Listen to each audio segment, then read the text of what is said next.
For the past 5 years, engineering தான் படிக்கணும்னு decide பண்ற எல்லா ஸ்டூடெண்ட்ஸும் அவங்களோட விஷ் லிஸ்ட்ல ஒரு 4 to 5 டிபார்ட்மெண்ட்ஸ் மட்டும் தான் வச்சிருக்காங்க. அதை தான் கம்ப்ளீட்டா ஃபோக்கஸ் பண்றாங்க. I'm speaking about the majority. In that, one of them is ECE, Electronics and Communication Engineering. CSE and ITலாம் இப்போ ட்ரெண்ட்ல இருக்கு, இப்போ ஸ்கோப் இருக்கு. பட் ECE அப்படிங்கிறது வந்துட்டு ரொம்ப காலமா இருக்கு. அதுக்கு எப்பயுமே மவுஸ் இருக்கு. மாதிரி நிறைய டாக்ஸ் வந்துட்டு ECE ரிலேட்டடா கேள்விப்பட்டிருப்போம். Is that really true?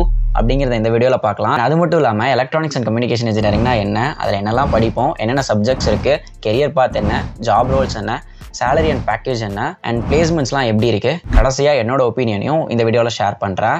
But before that, is this the first time you are visiting this channel, then welcome to the channel. This is me Aravind. கரண்ட்டாக என்னோட ஃபைனல் இயர் இன்ஜினியரிங் டிகிரியை படிச்சுட்டு இருக்கேன். And let's get into the video.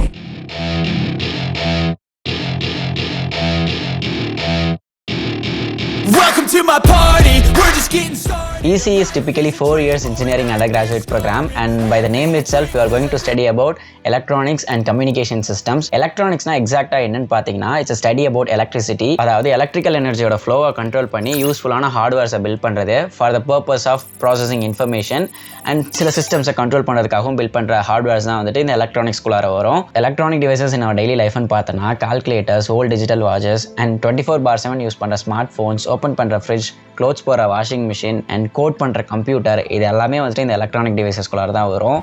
And coming to communication engineering, it's a study of all communication systems that we are using in our daily life. Satellites, television, telephone, radar, navigation, இந்த மாதிரி communication related-ஆ இருக்கக்கூடிய devices, medias, அதோட working methodologies, அதோட applications, இந்த மாதிரி communication சம்பந்தமா படிக்கிறது எல்லாமே வந்துட்டு communication engineering குள்ளார வரும். ஸோ இதை பற்றிலாம் வந்துட்டு நீங்கள் ECE-ல படிக்கிற மாதிரி இருக்கும்.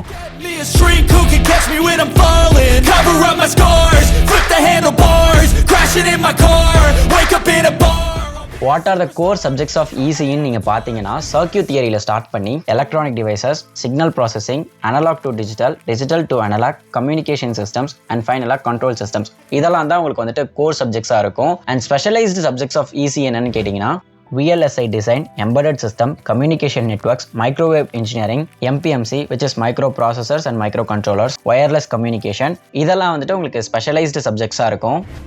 Empty out the reservoir, yeah. I'm taking 6 shots, yeah, straight to the face, and I wanna get lost. I'm sick. Okay Aravind, எனக்கு ECE பற்றி இப்போ ஓரளவுக்கு நாலேஜ் வந்துருச்சு, அண்ட் என்னென்ன சப்ஜெக்ட்ஸ்லாம் இருக்குன்னு தெரிஞ்சிருச்சு. ஆனால் ECE படித்தா நான் எங்கெங்கெல்லாம் வந்துட்டு வேலைக்கு போவேன், லைக் என்னென்ன கம்பெனிஸ்லாம் வந்துட்டு எனக்கு ஜாப் ஆப்பர்ச்சுனிட்டிஸ் இருக்குன்னு சொல்லி நீங்கள் கேட்டிங்கன்னா electronic companies, telephone sectors, IT sectors, research institutions, and some government ஜாப்ஸ்லாம் கூட உங்களுக்கு கிடைக்க வாய்ப்பு இருக்குது. நீங்கள் ட்ரை பண்ணிங்கன்னா இந்த மாதிரியான இடத்துலலாம் உங்களுக்கு ஜாப் ஆப்பர்ச்சுனிட்டிஸ் இருக்கும்.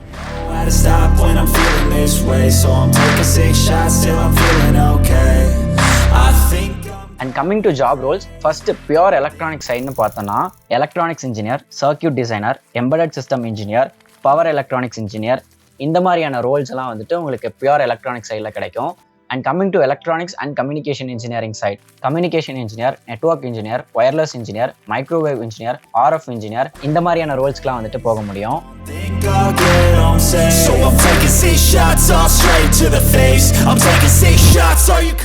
ECEயோட ஒன் ஆஃப் த பிக்கஸ்ட் அட்வான்டேஜஸ்னு சொல்லி பார்த்தோன்னா இந்த பிளேஸ்மெண்ட்ஸ் தான். பிளேஸ்மெண்ட்ஸ்னு வரும்போது காலேஜஸில் வந்துட்டு உங்களால் போத் கோர் கம்பெனிஸ்லையும் உங்களால் அப்பியர் ஆக முடியும், and at the same time IT sectors ரிலேட்டடான கம்பெனிஸ்லையும் உங்களால் வந்துட்டு அப்பியர் ஆக முடியும். சேலரி வைஸ் பார்க்கும்போது ரெண்டு சைட்லையுமே நல்ல பேக்கேஜ் தான் தராங்க. ஈவன் பிக் கோர் கம்பெனிஸ் தான் IT செக்டார்ஸை விட வந்துட்டு நல்ல பேக்கேஜ் ஆஃபர் பண்ணுறாங்க. பட் ரொம்ப கோர் ஸ்கில்ஸ் வந்துட்டு அவங்க எதிர்பார்க்குறாங்க. நீங்கள் இப்போலேருந்தே ப்ரிப்பேர் ஆக ஸ்டார்ட் பண்ணிட்டீங்கன்னா அதுவுமே அச்சீவபிள் தான்.